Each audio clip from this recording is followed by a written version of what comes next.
Bismillahirrahmanirrahim. Acha students, this is our third lecture. Sorry, third chapter. I guess this is our fifth. I guess this is our fifth lecture.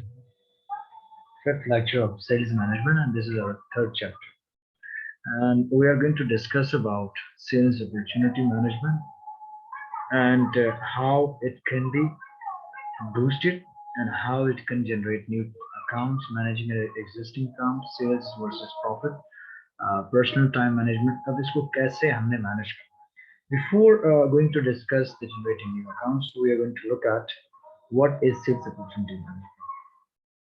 अब अगर आपको देखना है कि हमने revenue कैसे generate करनी है और कैसे हमने लीड करना है, हमने नर्चर करना है and how do we convert, ठीक है, अपना जो सेल्स एक्टिविटी है कि हम इसको रेवेन्यू में कन्वर्ट कर लें, तो उसके लिए ज़रूरी ये है कि पहले आप अपॉर्चुनिटी को समझें and then you are going to introduce your product और उसकी प्रॉस्पेक्ट और फिर उसको कैसे परचेज करना और कैसे इसको सेल्स एफर्ट्स में डालना।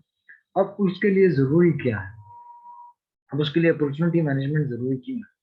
क्योंकि opportunities are precious to your business and that can be boost your bottom line, and they can boost your bottom line if they handle the right way.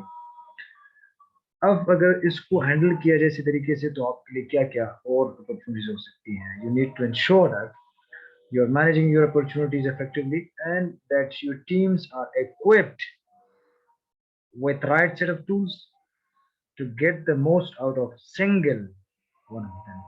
अब इसके लिए क्या क्या जरूरी है, पहले आपने प्रायोरिटाइज करना है, फिर ट्रैक गोल बनाना है, फिर उसके लिए कंप्लीट पिक्चर बनाना है, उसको कैसे ऑप्टिमाइज करना है, फिर उसके लिए प्रोडक्टिविटी कैसे बूस्ट करनी है। अब सबसे पहले अगर मैं बता दूं कि प्रायोरिटी क्या है, अगर आप किसी चीज के अपॉर्चुनिटी देखते हैं फिर उसके लिए कैसे प्रायोरिटी बनाए। तो जब आप प्रायोरिटी बनाते हैं तो प्रायोरिटाइज करना कैसे है, तो आप क्या करते हैं कि आप गुड अपॉर्चुनिटी टूल के लिए क्या करते हैं, यही देखते हैं कि कौन सा टूल आपके लिए बेहतर रहेगा और उसको कैसे आपने प्रायोरिटाइज करना है, फिर उसके लिए फोकस क्या करना है, उसके लिए क्या ड्राइवन प्रोडक्शन है, क्या प्रोडक्शन है। अब उसके लिए फिर आपने कैसे ट्रैक गोल बनाने हैं, उसकी प्रोग्रेस को कैसे देखना है, तो ये यहाँ पर आप देखते हैं सेल्स अपॉर्चुनिटी मैनेजमेंट। फिर उसके लिए ट्रैक गोल्स और प्रोग्रेस क्या हो, ये इसलिए जरूरी है ताकि आप देख ले कि कौन सी चीज कहाँ पर जरूरी है और फिर उसके लिए कंप्लीट पिक्चर मतलब 360 डिग्री एंगल बनाना और उसके लिए फिर आप पर्टिकुलर अपॉर्चुनिटी को कैसे इंटरेक्ट करना है, उसके लिए एक्टिविटी कैसे करनी है, उसके लिए स्टेक होल्डर। अब चूंकि आप लोगों को पता होगा कि स्टेक होल्डर क्या है, स्टॉक होल्डर क्या है। स्टेक होल्डर मतलब किसी ना किसी तरीके से आपकी कंपनी पे कोई असर आ रहा है किसी वजह से, गवर्नमेंट है, पब्लिक है, कंपिटिटर्स है, आपके एम्प्लॉयज है, तो ये क्या है, आपके स्टेक होल्डर। अब उसके लिए ऑप्टिमाइज क्या करना है, अपने प्रोसेस को आपको स्टैंडर्डाइज प्रोसेस बनाना है, उसको इंश्योर करना है कि कैसे हर बंदा समझे कि कैसे आपने इस चीज को, अपॉर्चुनिटीज को आगे ले जाना है। ठीक है, अब बूस्ट प्रोडक्टिविटी, अब उसमें क्या है लास्ट में, अब ये क्या है कि आपने अपनी फंक्शनलिटीज को देखना है, फिर उसके लिए एक ऐसा टीम बनाना है जिसको एफिशिएंट बनाने के लिए आपने स्ट्रीमलाइन करना पड़ेगा, कैसे इस चीज को हल किया है। ठीक है, ये सेल्स प्रोसेस में। अब चूंकि उसका पहला एलिमेंट क्या है कि जनरेटिंग न्यू अकाउंट्स। अब जनरेटिंग न्यू अकाउंट से क्या हुआ है,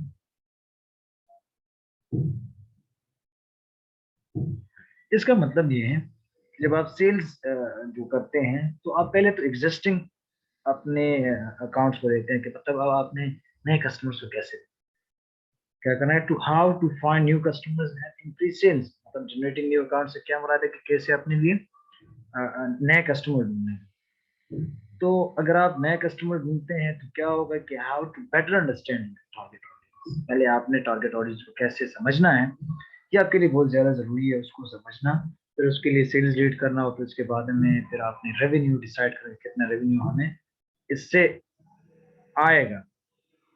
अब चूंकि अगर आप देख रहे हैं तो in a perfect world you would have an unlimited budget to make your business in order to find new customers and increase sales, but लेकिन at the same time आपको क्या देखना है, आपको ऑफलाइन और ऑनलाइन चीजों को भी देखना है, ऑफलाइन क्या अवेलेबल है, ऑनलाइन क्या अवेलेबल है। अब उसके लिए जब आप न्यू कस्टमर की बात करते हैं तो उसके लिए फिर सेल्स की बात करें तो उसके लिए टारगेट ऑडियंस की पहले मैंने बता दिया, जनरेटिंग न्यू अकाउंट से बता दिए कि नए कस्टमर को ढूंढना। तो उसके लिए प्रोपोजिशन क्या है, वैल्यू प्रोपोजिशन, उसको क्या अहमियत है, ठीक है ना, आप उसको क्या दे सकते हो, वैल्यू प्रोपोजिशन में क्या है, फिर उसमें कंपटीशन क्या ऑफर कर, उसमें मार्केट में आपका गैप्स कहाँ पर है न्यू एंट्रेंट के लिए, और उसमें फिर आपने कोई रिसर्च किया जब आप आ रहे हैं। तो जब आप अट्रैक्टिव मोर कस्टमर की बात कर रहे हैं तो मतलब आप उसके नीड्स को लिसन करेंगे, उसको देखेंगे भी, ठीक है। तो उसके इनसाइड पे आपको डीपर जाना पड़ेगा। अब उसके लिए आपने क्या करना पड़ेगा, कोई मार्केट प्लान भी होगा, आप कुछ और भी सोचेंगे। तुम जनरेटिंग न्यू अकाउंट में मुख्तलिफ चीजें करा, ठीक है।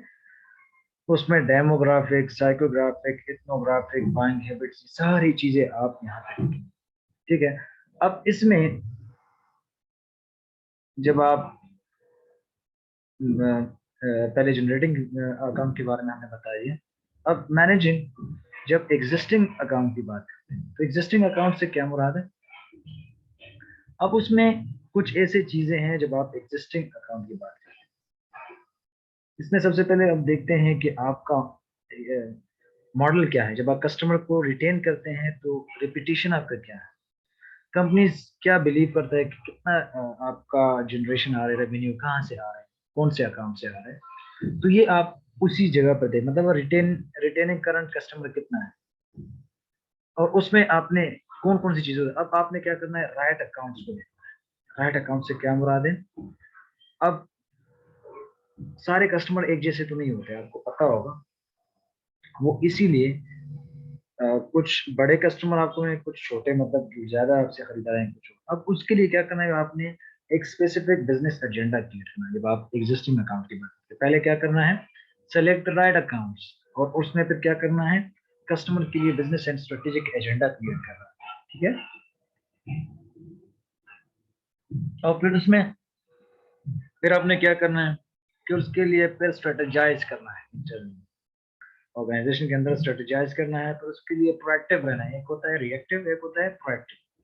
अब प्रोएक्टिव और रिएक्टिव से क्या मुराद है कि आप, प्रोएक्टिव का मतलब है कि आप फ्यूचर चैलेंजेस के लिए पहले से आप प्रिपेयर हो। रिएक्टिव का क्या मतलब है कि आप, एक मसला आ गया उसके लिए फिर बाद में आप कोई हल ढूंढ निकालते हो, तो वो रिएक्टिव होता है। प्रोएक्टिव का मतलब क्या है कि आप पहले से एक चीज के लिए प्रिपरेशन कर रहे हैं, ठीक है। तो be proactive, and then we have got another thing that is called, क्या है फिफ्थ नंबर पे क्या था, उसमें ये है कि the full suit of products, मतलब फुल सूट ऑफ प्रोडक्ट्स देखना है, उसमें सर्विस देखना है कि कैसे आपने ऑफर करना है, और उसमें अपने एक ऐसा प्रोसेस इंप्लीमेंट करना है 6 में, कि आप उससे कैसे उसके लिए सिस्टमेटिक अकाउंट बनाएंगे, कैसे वहां पर आप जाएंगे, उसको कैसे कैपिटलाइज करेंगे, ठीक है। So this is all about what sales opportunity management. अच्छा, एक सेल्स वर्सेस प्रॉफिट। अब सेल्स वर्सेस प्रॉफिट से क्या मुराद है, जब आप सेल्स और प्रॉफिट की बात करते हैं, प्रॉफिट जो है आपका is a business total revenue minus total cost, ये क्या है, आपका प्रॉफिट बनता है। लेकिन जब आप उसमें बॉटम लाइन में देखते हैं कि हमने कितना इनकम, मतलब हमें आया है, और कितना हमें रेवेन्यू जनरेट हुआ है, तो जितना आपका रेवेन्यू बढ़ेगा उतना आपको पता है कि प्रॉफिट का मार्जिन भी बढ़ेगा। तो सेल्स रेवेन्यू क्या है कि आपके जितने भी इनकम है बिजनेस का, तो आपने जितने आउटपुट भेजे हैं, जितना पैसा आया वो आपका रेवेन्यू कहलाता है। लेकिन उससे जब आप कॉस्ट माइनस करते हो, सेल्स टैक्स माइनस करते हो, या उससे आप इंटरेस्ट माइनस करते हैं, तो आपको फिर क्या होता है, प्रॉफिट का पता चल जाता है। तो ये भी आपने देखना है कि सेल्स वर्सेस प्रॉफिट, आपका क्या मार्जिन है, कितना मार्जिन आप रखेंगे, आपका कितना सेल्स होना चाहिए, आप कितना एक्सपेक्ट कर रहे हैं, ठीक है। एक होता है ये तो हो गया आपका सेल्स का। अब आते हैं थोड़ा सा personal time management. Personal time management का मतलब क्या है, ये असल में अगर आप ह्यूमन रिसोर्स में बता रहे हैं, तो पर्सनल टाइम मैनेजमेंट का मतलब कि कोई भी आप काम कर रहे हैं उसको, एक स्पेसिफिक टास्क को एक स्पेसिफिक वक्त में आपने इसको डालना है, और उसको फिर देखना भी पड़ेगा कि कैसे आपने उसको हैंडल करना है, ठीक है। और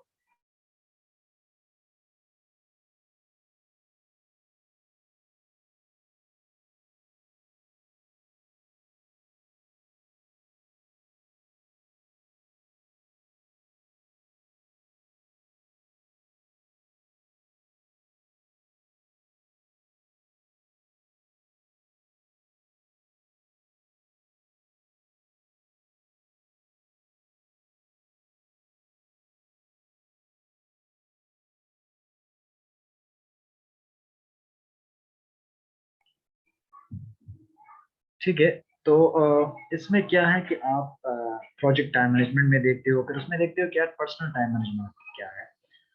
तो टाइम मैनेजमेंट जो है आपकी प्लानिंग करना, कंट्रोल करना कि आप कैसे स्पेंड करेंगे स्पेसिफिक एक्टिविटीज में। तो आप सेल्स अपॉर्चुनिटी में भी आप पर्सनल टाइम मैनेजमेंट कर देखते हैं, क्योंकि आप ज्यादातर फोकस अगर सेल्स पर्सन पे होता है, तो उसके लिए ओवरऑल टाइम मैनेजमेंट का होना बहुत ज्यादा जरूरी है कि आप इसको कैसे ऑर्गेनाइज करते हैं, कैसे डिवाइड करते हैं, कैसे प्लान करते हैं कि कल क्या होगा, और उससे अगले दिन कैसे आपने उसके लिए फिर हफ्तावार हिसाब से किस तरह आपने उस बंदे को बताना है। ठीक है।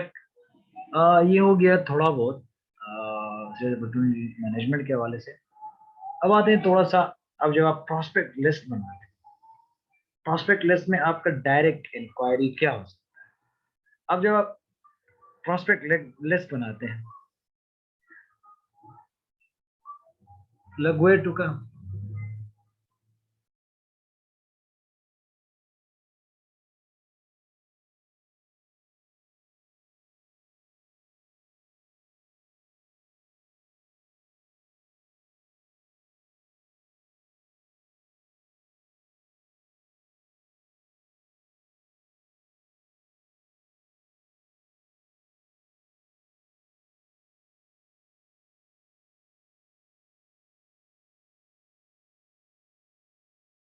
जब वापस आते हैं, जब आप तो प्रोस्पेक्ट लिस्ट में जब आप बात करते हैं, तो पहले आप अंडरस्टैंड करेंगे कि कैसे आपने सेल्स लीड लिस्ट बनाना है। ठीक है, उसके लिए डायरेक्ट इंक्वायरी क्या है, इसमें एडवर्टाइजिंग क्या है, फिर आप उसमें डायरेक्ट मेल की बात करें, ट्रेड पब्लिकेशन, ट्रेड शोज की बात करते हैं। तो फिर आपने अंडरस्टैंड करना है, बायर को भी अंडरस्टैंड करना है, उसमें आपने इंडस्ट्री में भी company size, job title, revenue, मुख्तलिफ चीज़ें आप उसमें उठाएंगे। तो उसमें देखेंगे कि आपका एडवर्टाइजिंग कहाँ पर करामद है, फिर उसमें आप ऑर्गेनाइज कैसे करेंगे कंपनी का, बायर का, ये सारा के सारा आप उठाएंगे। उसमें आपके प्लेयर और अकाउंट्स कौन से हैं, मतलब आप सोशल मीडिया को भी उठा सकते हैं, जिस तरह एडवर्टाइजिंग की बात मैंने की, फिर आप गूगल अलर्ट्स, ईमेल वगैरह को भी आप उठा सकते हैं। अच्छा, ये ट्रेड पब्लिकेशंस को भी आप टारगेट कर सकते हैं। ट्रेड पब्लिकेशन से मुराद क्या है, कुछ लोग ये समझेंगे कि ट्रेड पब्लिकेशन क्या चीज़ है। असल में ट्रेड पब्लिकेशन मतलब कि कोई भी आप किसी सोर्सेज को उठाएं प्रोफेशनल स्पेसिफिक इंडस्ट्री में से, और उसके साथ फिर आप शेयर करें। ठीक है, कोई इस तरह का शो होता है ट्रेड शो, उसमें भी आप बता सकते हैं चीज़ के बारे में कि आप प्रोस्पेक्ट लिस्ट बना सकते हैं, अपने लिए अपॉर्चुनिटीज ढूंढनी है। ठीक है, तो उसमें आप ये कर सकते हैं। ठीक है, मतलब कोई भी आपका ट्रेड पब्लिकेशन है जहां पर, तो वहां पर आप इसको उठा सकते हैं।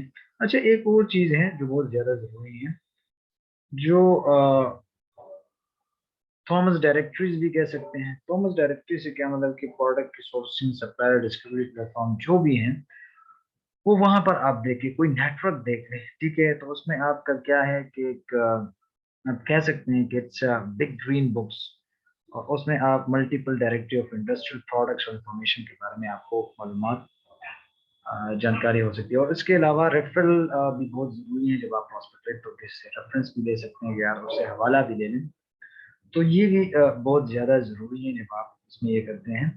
अच्छा, तो थॉमस डायरेक्टर रजिस्ट्री के बारे में तो बता दिए कि आपके मुख्तलिफ प्रोडक्ट्स और वो चीज़ें उसके बारे में इंफॉर्मेशन वहाँ पर अवेलेबल होते हैं, तो उससे आप मालूमात हासिल कर सकते हैं। ठीक है, अब रेफरेंस से भी आप कर सकते हैं। अब कोल्ड कन्वर्सिंग का क्या मतलब है कि आप डायरेक्टली अप्रोच करते हैं किसी एम्प्लॉय और उससे प्रोस्पेक्ट लिस्ट बनाते हैं।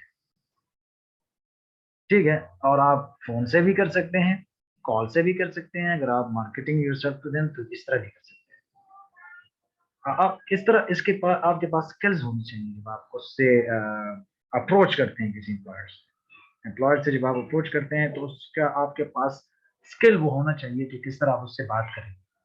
तो कोल्ड कन्वर्सेशन से क्या मतलब है कि इट्स द प्रोसेस ऑफ, इस तरह कह सकते हैं, it's the process of what, directly approaching employers. और अगर आप बाय विजिटिंग भी कर सकते हैं, बाय फोन कॉल भी कर सकते हैं, अगर आप उसको अपने आप को मार्केट भी कर सकते हैं, मार्केटिंग योरसेल्फ। तो उसके लिए क्या है कि ऐसा मेथड जिससे आप इंप्रूव कर सकते हैं किसी बिजनेस को, और आप टारगेट कस्टमर्स को उठा सकते हैं, और उस सेल्स पिच को आप बढ़ा सकते हैं। ये खासकर ये बैंकिंग वाले नहीं होते, ये बैंकिंग वाले जितने भी आपके जो अकाउंट्स बनाते हैं, आप मुख्तलिफ यूनिवर्सिटीज़ में जाके, मुख्तलिफ ऑर्गेनाइजेशंस या बिजनेस में जाके उसको एक ऐसा बंदा होते हैं जो बिल्कुल वेल सूटेड होता है, वो लोगों को गाइड करते हैं कि यार इस बैंक में अकाउंट बनाओ तो ये फीचर्स मिलेंगे आपको, फ्री इस तरह की सर्विस मिलेंगी, ये वगैरह वगैरह वगैरह आपको मिलेगा। तो ये एक किस्म का कोड कन्वर्सिंग मेथड है। ये एक ऐसा मेथड जिसमें आप people out of the blue आप जाते हैं और उससे वो बात भी करते हैं, कॉल पे भी कर सकते हैं, इस तरह भी कर सकते हैं। आपको कभी कभी कॉल भी आता होगा कि आप हमारे बैंक में अकाउंट खोल ये करें वगैरह वगैरह। तो इस तरह का एक प्रोस्पेक्ट लिस्ट में इसी तरह भी कोड कन्वर्सिंग एक मेथड है। ठीक है ना? आई गेस आप लोगों को क्लियर हुआ होगा। अब थोड़ा सा आगे जाते हैं, अब थोड़ा सा क्वालिफाइंग प्रोस्पेक्ट जी। तो जब क्वालिफाइंग प्रोस्पेक्ट में हम देखते हैं तो क्वालिफाइंग प्रोस्पेक्ट क्या है कि जब आप needs for your product service ये उठाएं, और फिर इसमें जो है अथॉरिटी टू मेक परचेज। अच्छा, पहले जो था हमने ये देख लिया कि डेवलप करना, ठीक है। डेवलप में हमारे पास जो चीजें हैं वो डायरेक्ट हमने देख लिया, advertising, direct mail, trade publication, trade shows, directly जो थॉमस रजिस्टर के बारे में बता रही है। अब ये क्या है कि आपने क्वालिफाइंग प्रोस्पेक्ट, क्वालिफाइंग प्रोस्पेक्ट। अच्छा, आप एक स्टूडेंट आए, मैं उससे पूछ लेता हूँ। जी दानियल, मैं आपसे लास्ट वन के बारे में पूछता हूँ, कोड कन्वर्सिंग मेथड। मैं आपको दोबारा बताया था, कोड कन्वर्सिंग मेथड इस तरह का है कि आप किसी डायरेक्टली अप्रोच करते हैं किसी एम्प्लॉयर को, किसी ऑर्गेनाइजेशन को, या आप उस पर फोन कॉल पे जाते हैं, या आप विजिट कर सकते हैं, या आप अपने आप को मार्केट कर सकते हैं, उससे पूछताछ करते हैं, तो उसके साथ वो आप अपना एक लिंक बनाते हैं। तो वो कोड कन्वर्सिंग मेथड कहलाते हैं। जिस तरह ये बैंक वाले जाते हैं और मुख्तलिफ यूनिवर्सिटीज में अपने आप को रिप्रेजेंट करते हैं और उससे फिर वो अकाउंट बनाते हैं कि आप हमारे बैंक में अकाउंट बनाए, ये बनाए, ये बनाए। तो मैं आपसे पूछता हूँ कि आपके ऑर्गेनाइजेशन में कोई इस तरह का कोई एक्टिविटी है कि मुख्तलिफ ऑर्गेनाइजेशन में जाए और इस तरह का एक कोड कन्वर्सिंग मेथड अपनाएं? जी, आपका कोई है? जी दानियाल। जी दानियाल, आपसे मैंने सवाल किया।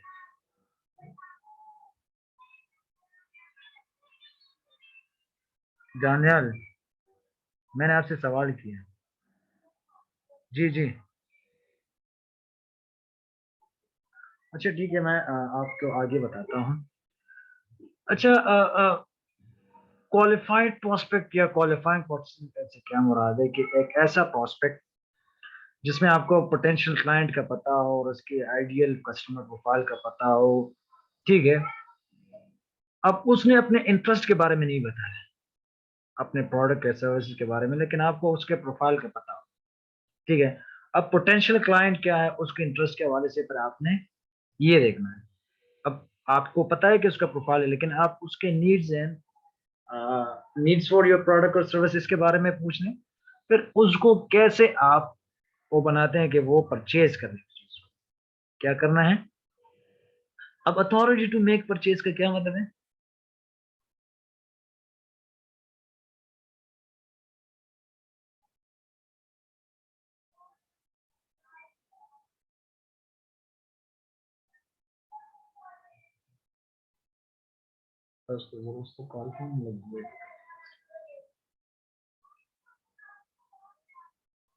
अच्छा, अब आते हैं तो अथॉरिटी टू मेक परचेज।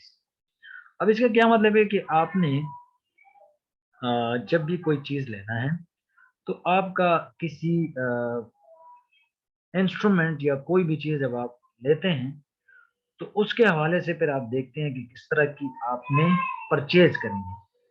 तो आप क्या करते हैं अथॉरिटी टू परचेज में कि आप एक ऐसा एक्सेप्टेंस या कोई टेंडर बना लेते हैं, या कोई आप एक इस तरह का कॉन्ट्रैक्ट एग्जीक्यूट करते हैं। तो इस हवाले से फिर आप क्या करते हैं, ये चीज बनाते हैं और फिर उसमें अपना एक अच्छा परचेजिंग रिलेशनशिप विद कस्टमर आप बना लेते हैं, ठीक है। अब अथॉरिटी परचेज में हम ये भी देखते हैं कि कोई भी आपके डेलीगेशन और परचेजिंग अथॉरिटी आ जा सकती है, ठीक है।